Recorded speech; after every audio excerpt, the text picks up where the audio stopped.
નમસ્કાર. એક બાળ એક ઝાડ ગયા ભાગમાં આપણે જે શીખ્યા એની એક સરસ મજાની કવિતાથી આજે શરૂઆત કરીએ. તો મિત્રો ચલો તમને હું એક સરસ મજાની કવિતા સંભળાવું છું. મજા પડી ભાઈ મજા પડી ગણિત ગમ્મતની મજા પડી. મજા પડી ભાઈ મજા પડી ગુણોત્તર શોધવાની મજા પડી. મજા પડી ભાઈ મજા પડી ટકા શોધવાની મજા પડી. મજા પડી ભાઈ મજા પડી એવરેજ શોધવાની મજા પડી. કેવી સરસ મજાની કવિતા. આપણે પહેલા ભાગમાં શીખ્યા. શું શીખ્યા? એક ગુણોત્તર શોધતા શીખ્યા. બે સંખ્યાઓનો ભાગાકાર એને ગુણોત્તર કહીએ છીએ. બીજું આપણે શીખ્યા ટકા. 100માંથી કેટલા એને આપણે ટકા કહીએ છીએ. ત્રીજું તમારા વાહનની એવરેજ શોધતા પણ મેં શીખવાડ્યું હતું. અને 3 રમત કહી હતી એ તમે બધા રમ્યા હશો. ચલો હવે આપણે થોડીક વાતો આગળ નવી કરીએ. ટકાનું કેટલામાં રૂપાંતરણ. એક ઉદાહરણ જોઈએ. 40 બાળકો પૈકી 25% બાળકોને ફૂટબોલ રમવું ગમે છે. તો કેટલા બાળકો ફૂટબોલ રમતા હશે? તમે બધા રમત રમો છો. હવે તમારા વર્ગમાં 40 વિદ્યાર્થીઓ છે. તેમાંથી 25% બાળકોને ફૂટબોલ રમવું ગમે છે. તો હવે શોધવું છે આપણે કે 40 બાળકોમાંથી કેટલા બાળકો ફૂટબોલ રમતા હશે. તો સૌથી પહેલાં 25% બાળકો. 25% બાળકો એટલે 100માંથી કેટલા? 25. તો 100 બાળકો હોય એમાંથી કેટલા બાળકોને ફૂટબોલ ગમે છે? 25 બાળકોને. તો એનો અર્થ એવો થયો કે 100 બાળકો પૈકી કેટલાને ગમે છે? 25 બાળકોને. પણ આપણા વર્ગમાં તો કેટલી સંખ્યા છે? 40. તો આપણે લખીશું તો 40 બાળકો પૈકી કેટલા બાળકોને ફૂટબોલ રમવું ગમતું હશે? જોઈએ. ચોકડી ગુણાકાર 40 ગુણ્યા 25 ભાગ્યા 100. 25 ગુણ્યા 4 100. સંક્ષિપ્ત રૂપ આપીએ 40 10 ગુણ્યા 4 એ નીચે 4 4 4 સમાન. એને પણ સંક્ષિપ્ત રૂપ આપીએ. વધ્યા કેટલા? 10. એને આપણે બોક્સમાં મૂકી દઈએ. તો એનો અર્થ એવો થયો કે 40 બાળકો હોય એમાંથી કેટલા બાળકોને? 10 બાળકોને ફૂટબોલ રમવું ગમે છે. ગઈ વખતે પણ આપણે શીખ્યા હતા કે 25% એટલે ચોથો ભાગ, 50% એટલે અડધો ભાગ. તો 40 બાળકોનો ચોથો ભાગ એટલે 10. અહીંયા આપણે પૂરા વાક્યમાં જવાબ લખીશું. માટે 10 બાળકોને ફૂટબોલ રમવું ગમતું હશે. મિત્રો ખબર પડી ને? શિયાળાની ઋતુ ચાલે છે. તમે બધા સ્વેટર પહેરતા હશો. અહીંયા એક ઉદાહરણ આપણે ટકાવારીને વધુ સમજવા માટે લઈએ. રાહુલભાઈ છે એ સ્વેટર ખરીદવા ગયા. મૂળ કિંમત પર 25% ડિસ્કાઉન્ટ મળ્યું અને એમને 200 રૂપિયાની બચત થઈ. તો સ્વેટરની મૂળ કિંમત કેટલી લખેલી હશે એ શોધવું છે. તમે બધા મમ્મી પપ્પા જોડે બજારમાં જતા હશો તો મોટા મોટા બોર્ડ ઉપર તમે જોયું હશે 10% ડિસ્કાઉન્ટ, 20% ડિસ્કાઉન્ટ, 25% ડિસ્કાઉન્ટ, 50%ની ઓફ, એક જોડે એક ફ્રી. તો આ બધી જાહેરાતો ગ્રાહક ત્યાંથી ખરીદી કરે એના માટે હોય છે. પણ એની પાછળનું ગણિત શું છે એ આપણે આ ઉદાહરણથી જોઈએ. અહીં ડિસ્કાઉન્ટ 25%. ડિસ્કાઉન્ટ એટલે મૂળ કિંમત હોય એમાં 25% ઓછા રૂપિયા લે. તો 25% ઓછા એટલે 100 રૂપિયા મૂળ કિંમત હોય તો કેટલા રૂપિયા ઓછા લેશે? 25 રૂપિયા ઓછા લેશે. એટલે આપણે જોઈએ કે 25% ડિસ્કાઉન્ટ એટલે રૂપિયા 100માં ₹25 ઓછા, એટલે 100 રૂપિયાની કિંમત હોય તો આપણા કેટલા રૂપિયા બચે? 25 રૂપિયા બચે. એટલે આપણે લખીશું કે ₹25 બચે તો મૂળ કિંમત ₹100 હોય. પણ અહીંયા રાહુલભાઈને કેટલા રૂપિયા બચ્યા? 200 રૂપિયા બચ્યા. તો 200 રૂપિયા બચે તો મૂળ કિંમત કેટલી હશે? બરાબર ને? આ સૂત્ર લખતા આવડી જાય એટલે 50% દાખલો આપણો પૂરો થઈ જાય. ફરી એકવાર સમજાવું છું. જો રાહુલે શું ખરીદ્યું? સ્વેટર. મૂળ કિંમત પર ડિસ્કાઉન્ટ કેટલું છે? 25%. એટલે 100 રૂપિયામાં 25 રૂપિયા એ બાદ કરશે વેપારી. હવે રાહુલને શું થયું? 200 રૂપિયાનું વળતર મળી છે. તો એની મૂળ કિંમત શોધવી છે. તો આપણે શોધવાનું છે મૂળ કિંમત. તો આપેલું શું છે? વળતર 25%. એટલે 25 રૂપિયા બચે તો મૂળ કિંમત કેટલી? 100 રૂપિયા. તો 200 રૂપિયા બચે તો મૂળ કિંમત કેટલી? ખબર પડી ને? હવે જોઈએ. ચોકડી ગુણાકાર કરીશું. 200 ગુણ્યા 100 ભાગ્યા 25. 25 ગુણ્યા 4 100. 4 ગુણ્યા 2 8 અને આ બીજા 100 તો 800. પણ 800 શું છે? સ્વેટરની કિંમત. સ્વેટરની કિંમત શેમાં? રૂપિયામાં. એટલે અહીં લખીશું સ્વેટરની મૂળ કિંમત 800 રૂપિયા હશે. આપણા જવાબને આપણે બોક્સ કરીશું જેથી તપાસનારને એ તરત દેખાય. આવા સરળ દાખલા તમને આવડે ને તો તમારી ચોપડીમાં પણ બીજા આવા દાખલા છે એ તમારે પ્રેક્ટિસ કરવાની છે.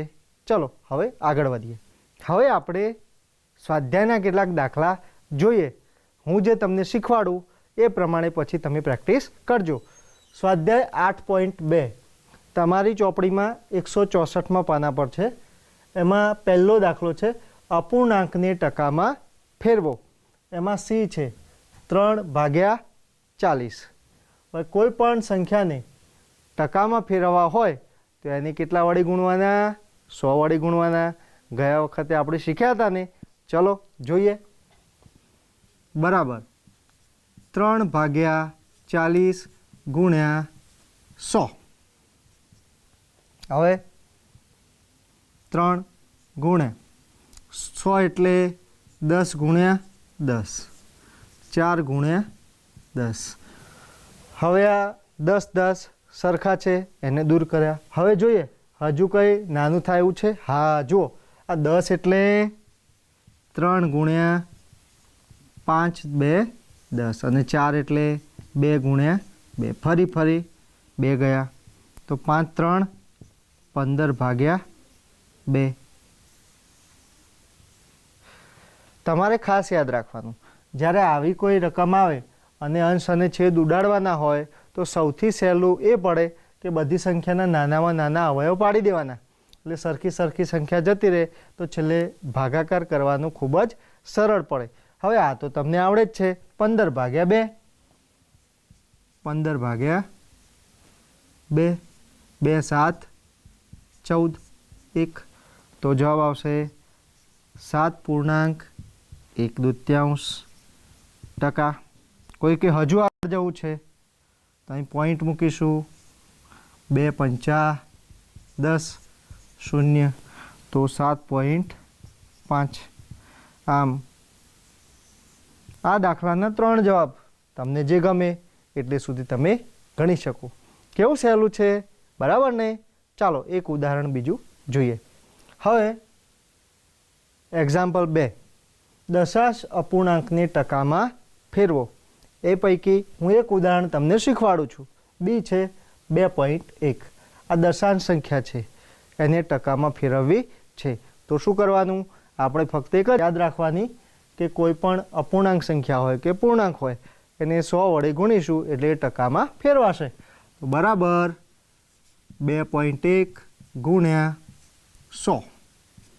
તો 2 પોઈન્ટ એટલે 21 ભાગ્યા 10, આ 100 એટલે 10 ગુણ્યા 10, આ 10 સરખા છે, 21 ગુણ્યા 10 એટલે 210%. આ રીતે તમે કોઈ પણ દશાંશ અપૂર્ણાંકને ટકામાં ફેરવી શકો. તો આવા જે બીજા દાખલામાં જે બીજા ઉદાહરણ છે તમારે જાતે ગણવાના છે. થોડા આગળ વધીએ. દાખલો 3, રંગીન ભાગના ટકા શોધો. અહીં આપણી સામે એક આકૃતિ છે. હવે એમાં જોઈએ કુલ કેટલા ભાગ છે. અહીંથી શરૂઆત કરીએ. 1 2 3 4 5 6 7 8. તો કુલ ભાગ 8 છે. એમાં રંગીન કેટલા છે જુઓ જોઈએ. 1 2 3. તો અહીં લખીશું રંગીન ભાગ બરાબર 3. કુલ ભાગ 8, એમાંથી રંગીન ભાગ 3. હવે આપણે રંગીન ભાગના ટકા શોધવા છે એટલે અહીં લખીશું રંગીન ભાગના ટકા બરાબર રંગીન ભાગ છેદમાં કુલ ભાગ અને ગુણ્યા અહીં શું આવશે બોલો જોઈએ. હા 100. ચલો રંગીન ભાગ કેટલા 3, કુલ ભાગ કેટલા 8 ગુણ્યા 100 બરાબર 3 ગુણ્યા 100 એટલે 300 ભાગ્યા 8. આટલા ટકા થયા. પણ હજુ આપણે એને સંક્ષિપ્ત રૂપમાં જોઈએ. 300 ભાગ્યા 8. 8 1 8, 8 2 16, 8 3 24, 8 4 32. 8 3 24, 30માંથી 24 6, 8 7 56 વધ્યા 4. હજુ આગળ જઈએ આપણે. 0.40, 8 5 40, 0. તો જવાબ આવશે 37.5%. આપણે આગળ વાત કરી કે સંક્ષિપ્ત રૂપ કરીને સરળતાથી ગણી શકાય. હજુ જો આમાં આપણે વિચાર્યું હોત તો એવું થઈ શકત કે 300ના 2 ભાગ પાડ્યા હોય તો 150, 8ના ભાગ પાડ્યા હોય તો 4 4 થાય તો 150 ભાગ્યા 4 થયું હોત. હજુ 2 ભાગ પાડીએ તો 75 ભાગ્યા 2 થઈ શક્યા હોત. તો 75ના 2 ભાગ કરીએ એટલે 37.5 મૌલિક રીતે પણ આપણે ગણી શકીએ. અને કદાચ આવું યાદ ના આવે તો આ રીત તો તમને આવડે જ છે. તો રંગીન ભાગના કુલ ટકા થયા 37.5. ગણિતમાં એક વસ્તુ યાદ રાખવાની છે મિત્રો કે અહીં કોઈ પણ દાખલાના જવાબ શોધવાની અનેક રીતો હોઈ શકે. તમને જે રીત ગમે એ તમે વાપરી શકો. બરાબર ને. ચલો થોડુંક આગળ વધીએ. દાખલો 5, કુલ રાશિ શોધો. એમાં ઈ છે જુઓ 8% બરાબર 40 લીટર. હવે આપણે આ દાખલો કઈ રીતે ગણાય એ જોઈએ. 8% 40 લીટર આ બંને સરખા છે. હવે જો 8% હોય એટલે 100માંથી કેટલા 8. તો 8 હોય તો કેટલા 100. અહીં 40 લીટર હોય તો કેટલા. ચોકડી ગુણાકાર કરીએ. 40 ગુણ્યા 100 ભાગ્યા 8. 8 ગુણ્યા 5, 8 5 40. 5 ગુણ્યા 100 એટલે 500. 500 શું એકમ લખવાનું ભૂલીશું નહીં. 500 લીટર. તો 8% બરાબર 40. તો કુલ 100% બરાબર 500 લીટર આપણે શોધી શકીએ. સમજ પડીને. થોડાક વધુ આગળ જઈએ. ચાલો મિત્રો થોડુંક આગળ વધીએ. ટકાને દશાંશ અપૂર્ણાંકમાં ફેરવી સંક્ષિપ્ત રૂપે લખો. આ કેવા કેવા ભારે શબ્દો છે નહીં? અપૂર્ણાંક, સંક્ષિપ્ત, એમાં સહેજ પણ ગભરાવાનું નહીં. અપૂર્ણાંક એટલે જે સંખ્યાઓ આખી નથી તે, એ તો ખબર છે ને. સંક્ષિપ્ત એટલે નાનું. બહુ સહેલું છે. મેં તમને ગઈ વખતે કહેલું કે કોઈ પણ સંખ્યાને ટકામાં ફેરવવા હોય તો 100 વડે ગુણીએ છીએ. તો ટકાને સંખ્યામાં ફેરવવા હોય તો શું કરવાના? 100 વડે ભાગી નાખવાના. જોઈએ 150 ભાગ્યા 100. ચાલો 150 એટલે 50 ગુણ્યા 3 અને 100 એટલે 50 ગુણ્યા 2. લો આ 50 50 તો ભાઈ બંધ થઈ ગયા. 3 ભાગ્યા 2. હજુ 3ના 2 ભાગ કરીએ તો 1.5 થઈ ગયું ને. કેટલું સરળ છે. આવા બીજા દાખલા પણ તમે જાતે ગણજો. ટકામાંથી સંખ્યામાં ફેરવવા માટે દરેક સંખ્યાને 100 વડે ભાગી એનું નાનામાં નાનું રૂપ આપી દેવાનું. એ આપણો જવાબ થશે. આમાં 3/2 અને 1.5 બે જવાબ મળ્યા. એ પૈકી 3/2 એ અપૂર્ણાંક પણ છે અને સંક્ષિપ્ત પણ છે. 1.5 એ દશાંશ અપૂર્ણાંક છે. બરાબર ને? ચલો હવે આગળ વધીએ. હવે ગુણોત્તર પરથી ટકા શોધવા. ગયા એપિસોડમાં આપણે વાત કરી હતી બોરની. એમાં 3 મિત્રો બોરના ભાગ પાડતા હતા એવી વાત કરી હતી ને. એના જેવો જ આ એક દાખલો છે. જોઈએ ₹200ના એવા ભાગ પાડો કે જેથી ટીનાને 4 ભાગ, મીનાને 6 ભાગ અને હીનાને 10 ભાગ મળે. હવે આપણે ₹200ના ભાગ પાડવાના છે. આ શોધવા માટે સૌથી પહેલાં આપણે શોધી કાઢીએ કુલ ભાગ કેટલા પાડવા પડશે. તો અહીં લખીશું કુલ ભાગ. ચાલો ટીનાના કેટલા? 4 ભાગ, મીનાના 6 અને હીનાના 10. 6 ને 4 10, 10 ને 10 20. કુલ ભાગ કેટલા કરવા પડશે? 20 ભાગ. હવે જોઈએ પહેલી વાત કરીએ આપણે ટીના માટે. ચલો ટીના બેનની વાત કરીએ. એમને કેટલા ભાગ આપવાના છે? 4 ભાગ. તો ટીનાને આપવાના ભાગ 4. કુલ ભાગ કેટલા? 20 અને એને કરી દઈએ ગુણ્યા 100. તો 20 5 100, 5 4 20. 20%. એટલે કે ટીનાનો ભાગ કેટલો છે? 20%. પણ આપણે રૂપિયામાં શોધવું હોય તો શું કરવાનું? તો પણ સહેલું છે. ટીનાબેનના કેટલા ભાગ? 4. કેટલા ભાગમાંથી? 20માંથી. હવે કુલ રૂપિયા કેટલા છે? 200. તો જો ટકા શોધવા હોય તો 100 લખવાના અને રૂપિયા શોધવા હોય તો અહીં જેટલા રૂપિયા હોય એ લખવાના. અહીં કેટલા રૂપિયા છે? 200. તો 20 ગુણ્યા 10, 10 ગુણ્યા 4 40. તો 40 રૂપિયા. તો ટીનાના ભાગમાં 40 રૂપિયા અથવા તો 20% ભાગ આવે. એવી રીતે મીનાબેનને જોઈએ. ચાલો મીનાનો ભાગ કેટલો? 6 ભાગ. તો 6 ભાગ્યા કુલ ભાગ કેટલા? 20 ગુણ્યા 100 કરીએ. 20 5 100. 6 ગુણ્યા 5 30. તો 30% ભાગ મીનાને મળે. જો રૂપિયામાં શોધવું હોય તો મીનાના ભાગ 6, કુલ ભાગ 20 અને કુલ રૂપિયા કેટલા? 200 રૂપિયા. અહીં લખીશું 200 રૂપિયા. 20 ગુણ્યા 10 200. 10 ગુણ્યા 6 60. તો 60 રૂપિયા મળે. હવે કોણ બાકી રહ્યું? હીનાબેન. કારણ કે હીનાબેનનો ભાગ ખૂબ મોટો છે. હવે જોઈએ એમના ભાગમાં કેટલા રૂપિયા આવે છે. તો હીનાબેનનો ભાગ 10. તો 10 કુલ ભાગ 20 ગુણ્યા 100. 20 5 100.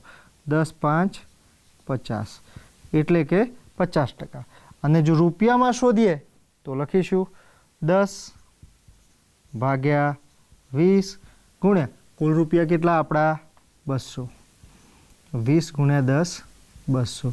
10 ગુણ્યા 10 100. આમ ટીનાને 40 રૂપિયા, મીનાને 60 રૂપિયા અને હિનાને 100 રૂપિયા મળ્યા. બરાબર ને? હવે આવો દાખલો જ્યારે આપણે ગણીએ તો આપણો જવાબ સાચો છે કે ખોટો એ આપણને ખબર કઈ રીતે પડે? તે ખૂબ સહેલું છે. આ જે ભાગ પાડ્યા એ બધા જ રૂપિયાનો સરવાળો કરી જુઓ. 40 60 અને 100. 0 6 4 10 વધી 1 2 200 તો કુલ રૂપિયા 200 આવી ગયા. જો આવી જાય તો આપણો દાખલો સાચો છે. નીચે આપણે લખી દઈશું. માટે ટીનાના ભાગમાં 40 રૂપિયા, મીનાના ભાગમાં 60 રૂપિયા અને હિનાના ભાગમાં 100 રૂપિયા આવશે. તો હિનાબેનને તો ખૂબ જ ફાયદો થયો. ચલો થોડાક આગળ વધીએ. ટકામાં વધારો અથવા ઘટાડો. એક ઉદાહરણ જોઈએ આપણે. પરેશનો પગાર રૂપિયા 10,000માંથી ઘટીને રૂપિયા 6,000 થઈ ગયો તો પરેશના પગારમાં ઘટાડો શોધો. આપણે જાણીએ છીએ મિત્રો, કોરોનાના લીધે લોકડાઉન થયું અને લગભગ માર્ચ પછી ધંધા રોજગારીમાં ખૂબ મોટી અસર થઈ છે. તો આની અસર પરેશભાઈ પર પણ થઈ. તમારા ગામમાં, તમારા ઘરની આજુબાજુ ઘણા એવા બધા મિત્રો હશે કે જેમની નોકરી નહીં હોય, જે મજૂરી કરવા જતા હતા એમની આવક બંધ થઈ ગઈ હશે. તો એમાં પણ ગણિત છે.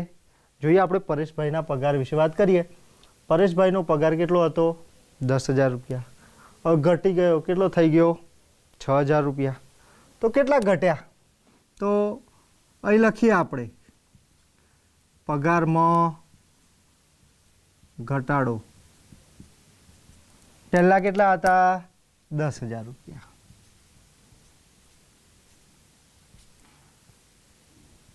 હવે કેટલા મળ્યા? 6,000. 4. તો 4,000 રૂપિયા ઘટ્યા. હા, પરેશભાઈના પગારમાં 4,000 રૂપિયા ઘટાડો થયો. પણ ધારો કે તમને કોઈ એમ કે આ ઘટાડો ટકામાં શોધો, તો કઈ રીતે શોધાય એ આપણે શીખ્યા છીએ ને. ચલો જોઈ જોઈએ. પરેશભાઈનો પગાર ટકામાં કેટલો ઘટ્યો?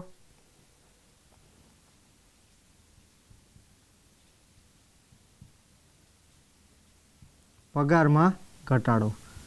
ચાલો અહીંયા લખીશું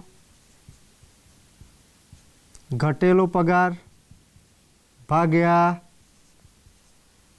કુલ પગાર ગુણ્યા 100. ઘટેલો પગાર 4,000 રૂપિયા, કુલ પગાર 10,000 ગુણ્યા 100. આ 100 આ 100 આ 100 આ 100 વધ્યા કેટલા? 40. તો 40% પગાર ઘટ્યો. આપણે વાત કરી કે ગણિતનો દાખલો ગણવાના ઘણા બધા રસ્તાઓ હોય. બીજો એક રસ્તો હું તમને બતાવું. ચાલો આપણે એવું કરીએ કે કેટલો પગાર ઘટ્યો એ સીધું શોધી કાઢ્યું. એની જગ્યાએ એવું કરીએ કે થયો કેટલો? 6,000. તો અહીં લખીએ કે થયેલ પગાર બરાબર 6,000 ભાગ્યા 10,000 ગુણ્યા 100. આ 100 આ 100. તો કેટલા ટકા થયા? 60%. તો પરેશભાઈનો પગાર કેટલો થયો? 60% થયો. તો કેટલો નહીં થયો હોય? તો 100માંથી 60 બાદ કરીએ એટલે કે 40%. આ રીતે પણ તમે શોધી શકો. જો પગાર ના હોય તો ઘરમાં વઘાર ના થાય. બરાબર ને? ચલો આવી જ રીતે આપણે ગણિતમાં જુદા જુદા દાખલા તમારે ગણવાના છે. હજુ આવતા ભાગમાં હું તમને નવી નવી વાતો બીજી શીખવાડીશ. ત્યાં સુધી તમે 8.2 સુધીના જેટલા દાખલા છે અને આજે જે રીતો શીખવાડી એ બધા જ દાખલાઓની તમે પ્રેક્ટિસ કરજો. અને જો તમને ના આવડે તો મોટા ભાઈ કે તમારા શિક્ષકને તમે પૂછજો. ચલો આવતા ભાગે મળીએ, ત્યાં સુધી એક બાળ એક ઝાડ. જય ઝાડ. Thank you.